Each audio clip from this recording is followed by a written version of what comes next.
We're going to talk about the standard form of a hyperbola centered at the origin. We're going to notice a few things when we talk about hyperbolas, and let's look at the first one. A squared and b squared are going to be in the same position for both formulas below, whether it's going to be a vertical or a horizontal when it's centered at the origin, or even when it's not centered at the origin. A squared and b squared will always be in the same position. It is only x squared and y squared that's going to change position. The other thing is that just like an ellipse, it's going to equal 1. Unlike an ellipse, it's going to contain a minus sign. So this is a key thing to remember between the differences between an ellipse and a hyperbola is a minus sign.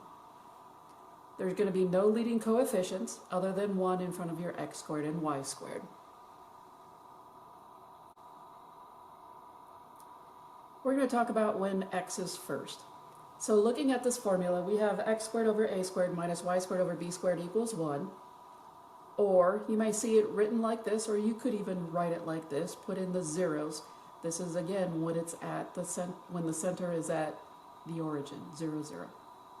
So you're allowed to rewrite it if you want, so you can actually see where your center's at, or understand that if there are no numbers in parentheses like this, that this must be at 0, 0. Again, a squared and b squared will always be in this order, only the numerators will change. So when x is first, it lies on the x-axis. Again, we're talking about when the center is at the origin. So we're going to be lying on the x-axis, and it's going to be opening out horizontally or sideways on the x-axis. On the x-axis is going to be A, and of course wherever A is, C is. And if you notice, C is always contained within our curve, whether it's an ellipse, whether it's a parabola, or in this case a hyperbola. So it's always inside the curve. B, in this case, fell underneath y squared, so B will fall on the y-axis, just like A fell underneath the x. You're going to notice this little box that is formed here in black on the dashed line. A and B, so here's B, our points for B, and here is our A values, our A points. And if you were to connect the dots in a box fashion, you'll notice that I have these lines that go through it. These lines are called asymptotes.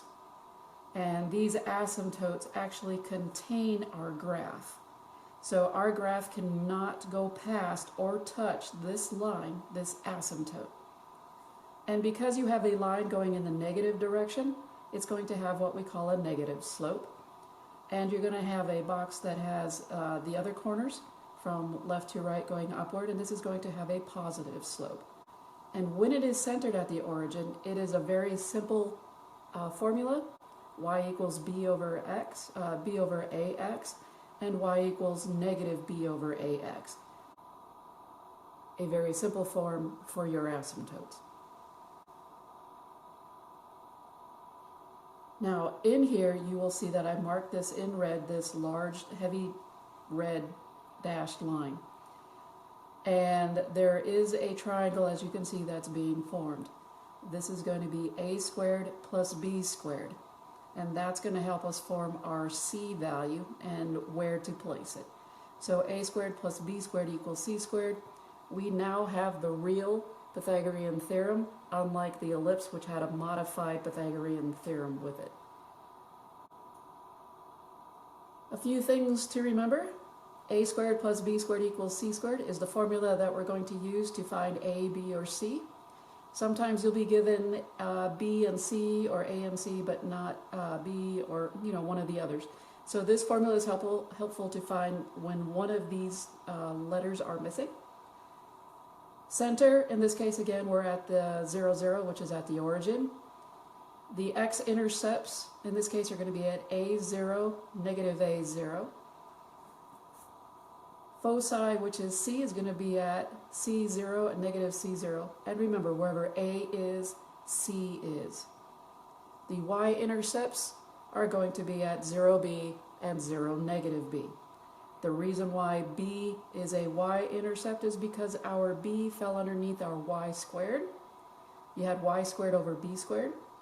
And the reason why A is an x-intercept is because A in this case fell underneath x when we had x squared over a squared. That is how we find our points for when x is first on the hyperbola.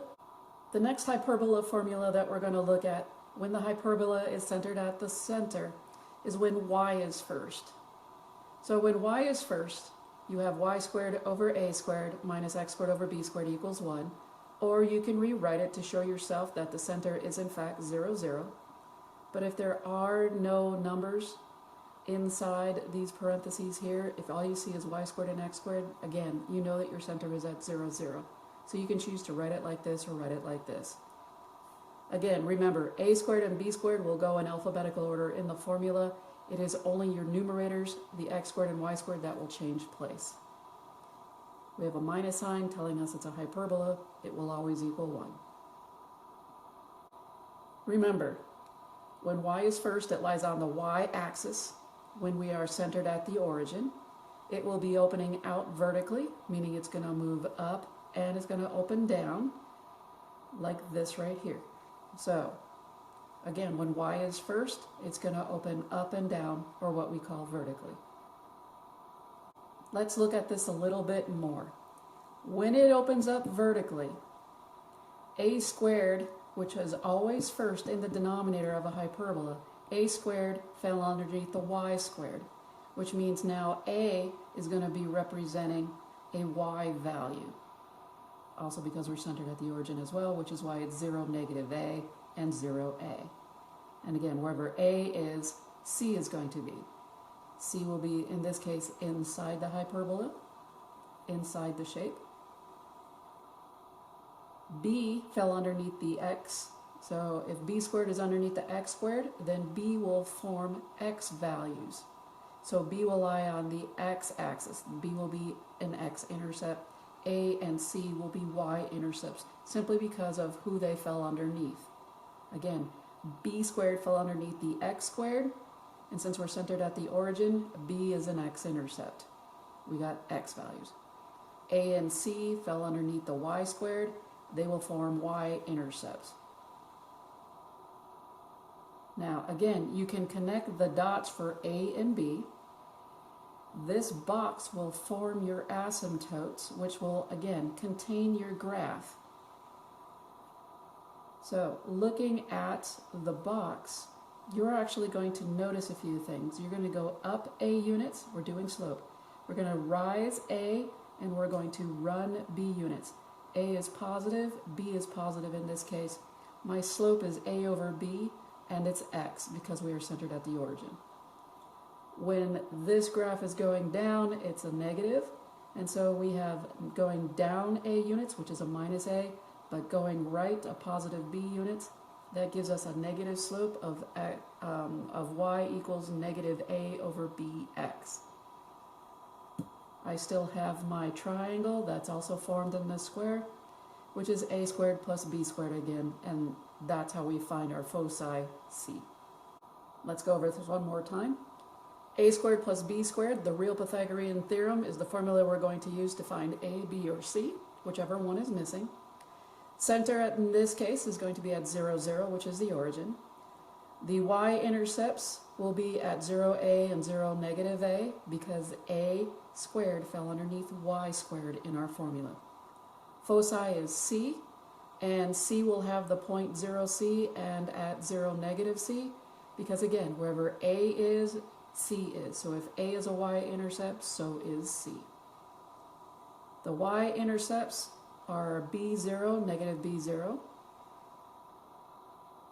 No, it's not.